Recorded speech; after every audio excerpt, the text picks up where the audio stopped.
జై శ్రీమన్నారాయణ అందరికీ నమస్తే అండి.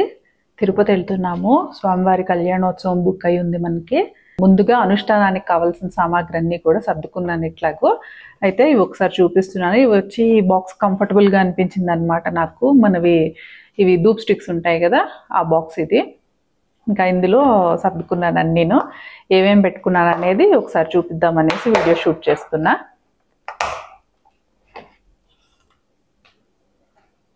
ముందుగా ఈ ప్లేట్ వచ్చేసి స్వామివారికి మనము కూర్చోబెట్టడానికి అనమాట. స్వామివారి మూర్తిని ఇందులో పెట్టుకొని పూజ చేసుకోవడం కోసం ఈ ప్లేట్ ఒకటి పెట్టుకున్నాను.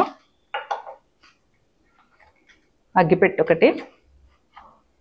తులసి దళాలు ఉండవు కదండి బయట ఉన్నప్పుడు మనము, అందుకని చెప్పేసి ఇదిగోండి తులసి మాల, చిన్న మాల ఒకటి.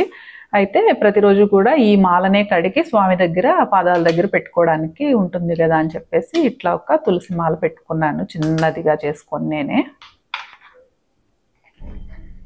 ఇదిగోండి మన ధూప్ స్టిక్స్ చిన్న చిన్న ముక్కలు చేసి పెట్టుకున్నాను, అంగుళం ముక్కలు. ఇవి పెట్టడానికేమో వాళ్ళు ఇచ్చింది అనమాట. ఇదిగో ఈ స్టోన్ ఉంటుంది.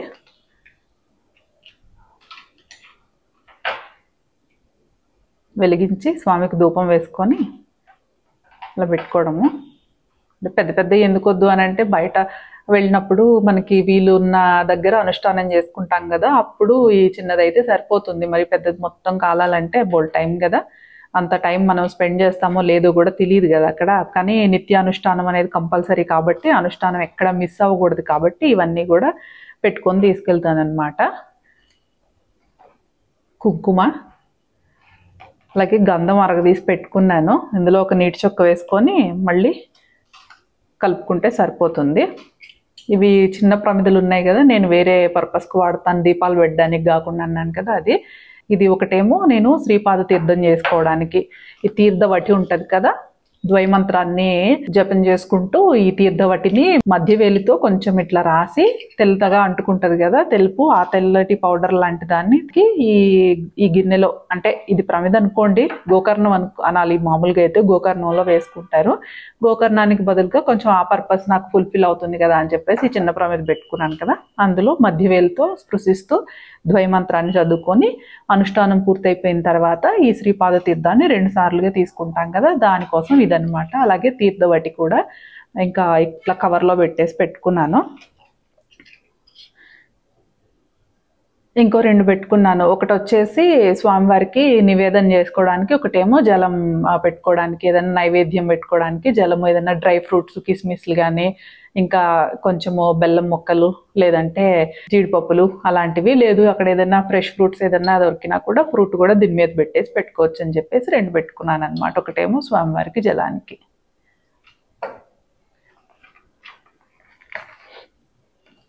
ఇదేమో ఆచార్య తిరువడిగల్ అంటారు, స్వామి ఆచార్యుల పాదుకలు అనమాట. ఇది అనుష్ఠానం చేసుకునేటప్పుడు గురు పరంపరాది గురు ప్రార్థన చేసుకునేటప్పుడు తల మీద పెట్టుకొని చేసుకుంటాం కదా. ఇది అష్టాక్షరి మంత్రం అప్పటికి కూడా మనకి ఈ ఆచార్యుల పాదుకలు అనేవి తల మీద ఉండాలి అష్టాక్షరి చదువుకునేటప్పుడు కూడా. ఇక ఇందులో స్వామివారు ఉన్నారు. ఇందులో స్వామివారు ఉండడం ఏంటి అనుకుంటున్నారా? ఇంత చిన్నగా ఉంది, ఇందులో స్వామివారు ఉండడం ఏంటి అనిపిస్తుంది కదా. అవును, మన స్వామివారు ఎప్పుడు చిన్నగా ఉంటారు కదా. అందులో స్వామిని ఇలా క్లాత్లో పెట్టుకున్నాను.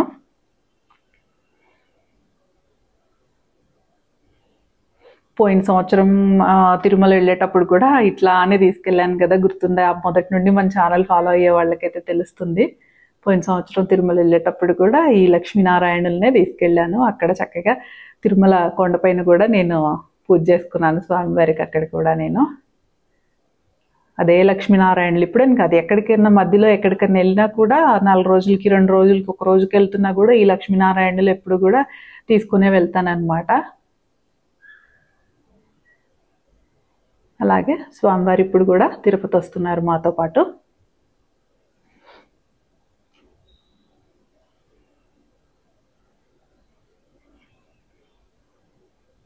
ఇలా స్వామివారికి వస్త్రాలంకరణకు వాడే వస్త్రాలు అన్నమాట ఇవి. దానిలో ఒక పీస్ తీసుకొని దాంట్లో చుట్టేసి పెట్టుకున్నాను. పెట్టేసి ఈ బాక్స్ అయితే నాకు కరెక్ట్గా సరిపోయింది. ఇంకా ఇందులో పెట్టుకున్నాను. వుడెన్ బాక్స్లో పెట్టుకునేదాన్ని ఇంతకుముందు. వుడెన్ బాక్స్ ఉంది కానీ చాలా అది ప్లేస్ ఎక్కువ ఆక్యుపై చేసేస్తుంది, అందుకని చెప్పేసి ఇట్లా తీసుకున్నాను. ఇది ప్లాస్టిక్ బాక్స్లో పెట్టుకున్నాను ఇప్పుడు.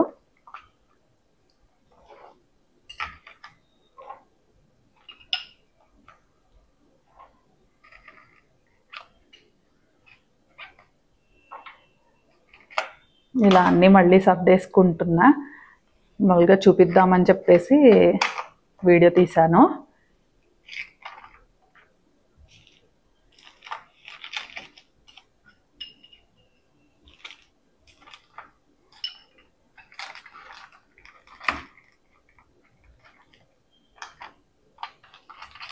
ఏ ఆర్డర్లో సర్దానో గుర్తులేదు, కొంచెం ఆర్డర్ తప్పినట్టుంది, అందుకని కొంచెం కన్ఫ్యూజ్ అయ్యి సర్దుతున్నాను. సరే, మొత్తానికి సరిపోయింది. ఇదండి నా దేవతార్చన పెట్టె. ఇంకా దీపము అని అంటే ఇంకా దీపం కుదరదండి. ఇంతకు ముందు కూడా నేను కొంచెం ఆయిల్ అంతా క్యారీ చేయడానికి కాస్త ఇబ్బంది అయింది కాబట్టి దీపం అనేది పెట్టుకోను, ఓన్లీ ధూపం అనమాట. ఈ ధూప్ స్టిక్ వెలిగిస్తే వచ్చే అగ్ని ఉంటుంది కదా, దాన్నే దీపం లాగా సమర్పించుకుంటాను, దాన్నే ధూపం లాగా సమర్పించుకొని పెట్టుకుంటాను అనమాట స్వామికి. ఇంకా అక్కడ వాటర్ అంటే ఎక్కడైనా మనకి ఉంటాయి కదా, ఒక బాటిల్, ఫ్రెష్ బాటిల్ ఒకటి కొనేసుకుంటే ఆ వాటర్తో చక్కగా చేసుకోవచ్చు. మళ్ళీ మేము కపిల్ తీర్థం వెళ్తాం కదా, కపిల్ తీర్థంలో కోనేరు ఉంటుంది కదా, అక్కడికి కూడా అభిషేకం చేయించుకోవాలి అని కోరుకుంది నాకు, లక్ష్మీనారాయణులకి. పోయిన సంవత్సరం కూడా చెప్పాను కపిల్ తీర్థంలో అలాగే తిరుమలలో ఉన్న కోనేట్లో స్వామిని ఒకసారైనా తడపాలి అని అనుకుంటున్నాను అని నేను ఇంతకు ముందు కూడా చెప్పాను.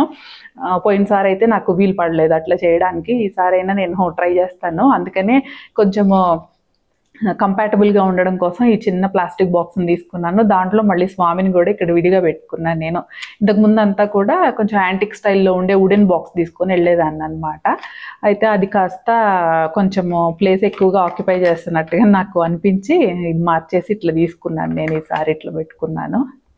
ఇది చాలా కంపాటబుల్గా కూడా ఉంటుంది కదా, ఇది మనకి హ్యాండ్ బ్యాగ్లో పెట్టుకొని క్యారీ చేయడానికి. హ్యాండ్ బ్యాగ్ అంటే ఎప్పుడు బ్యాక్ ప్యాక్సే యూజ్ చేస్తాను. సాహితీవి కొంచెం స్నాక్స్ అవి కూడా క్యారీ చేయాలి కదా, వాటర్ బాటిల్ అవన్నీ కూడా అనేసి చిన్న హ్యాండ్ బ్యాగ్స్ కాకుండా బ్యాక్ ప్యాక్సే పెట్టుకుంటా ఎక్కువ. అలా పెట్టుకున్నప్పుడు ఇది కొంచెం హ్యాండీగా ఉంటుంది కదా అని చెప్పేసి ఇలా పెట్టుకున్నాను నేను.